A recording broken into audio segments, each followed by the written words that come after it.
young Honkety Hank, a mechanical boy, built himself the silliest toy, an automobile that went. When he run up, the neighbors all said that he shouldn't have done it.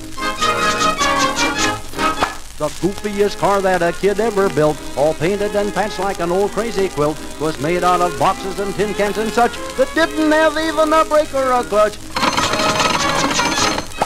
'Twould jiggle and twiggle and wiggle and giggle and mutter and sputter and flutter. 'Twould cough and sneeze and wheeze down the street with a terrible clutter. The people would shout, "Hey, look out! Here comes Honkety Hank and he's hootin' at the automobile. Here he comes with a clinkety-clank, a thump and a squeal. All hopped up like a hoppity toad, the hottest hot rod on the whole bloomin' road. Heads up for Honkety Hank and he's hootin' at the automobile.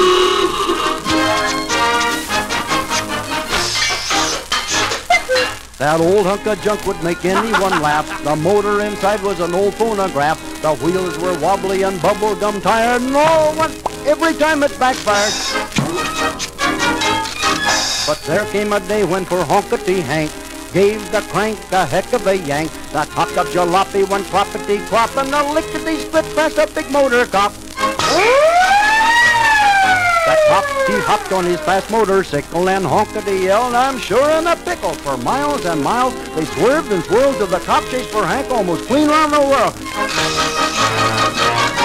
They finally came to the end of the chase, leaped the fence in a hot midget race, passed the others and came in first place, and the cop, he laughed till red in the face. Around and around that big racetrack, Honkety Hank zip clickety-clack with a zing, zing, zing, zing, and a pop. He just couldn't make that old hootenanny stop. The people, they couldn't believe their eyes when the judge gave Honkety Hank first prize. 1,000 folks in that mighty crowd lifted their voices and sang out loud, "Hooray for Honkety Hank and his hootenanny automobile." What do you say there, Honkety Hank? Tell us how you feel.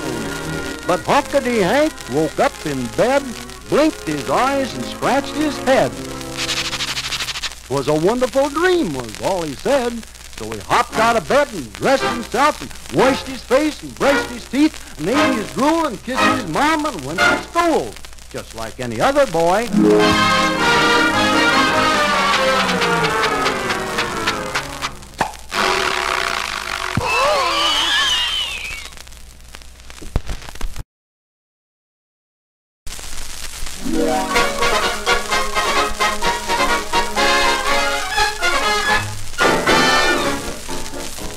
I once had a mule named Charlie, and oh, what a mule was Charlie. Craziest mule you ever saw was Honkety, Honkety, Honkety, honk. Oh, what a mule was Charlie. Now this crazy old mule named Charlie, he never ate hay or barley. Gobbled up other things instead, from a kitchen stove to a feather bed. Oh, what a mule was Charlie. Yep, it's a fact. Why, that old mule, he never ate things like corn, or pickles, or prunes, or plums, or pears, or peanuts, or simmons. But how that old critter did love pots and pans and old tin cans, stovepipe hats and rubber bands, bottles, rags and gunny sacks, wicker chairs and a box of tacks. Oh, what a mule was Charlie. He once chawed up a size 10 shoe and guzzled it down with a gallon of glue. Got the hiccups and, by heck, his Adam's apple got stuck in his neck. Oh, what a mule was Charlie. I rode that mule to town one day to buy myself a horn to play. He followed me into the music shop, and boy, I thought he'd never stop. First he swallowed the slide trombone, a glockenspiel and a saxophone, a fancy fiddle and an old banjo, 6 bass drums and a piccolo. And that wasn't all that old mule ate. For dessert he gulped on a clarinet, a xylophone and a big bassoon.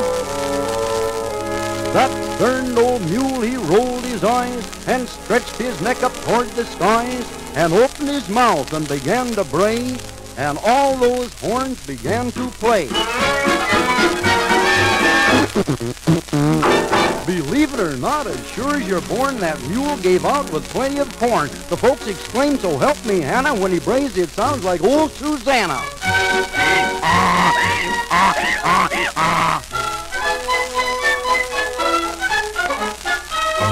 Now I know it's hard to believe this yarn, but late one night out in the barn, that hungry old mule with his appetite ate 14 sticks of dynamite.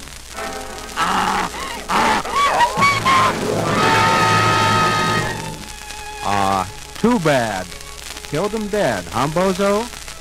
Nope, but I had a mighty sick mule on my hands for a few days.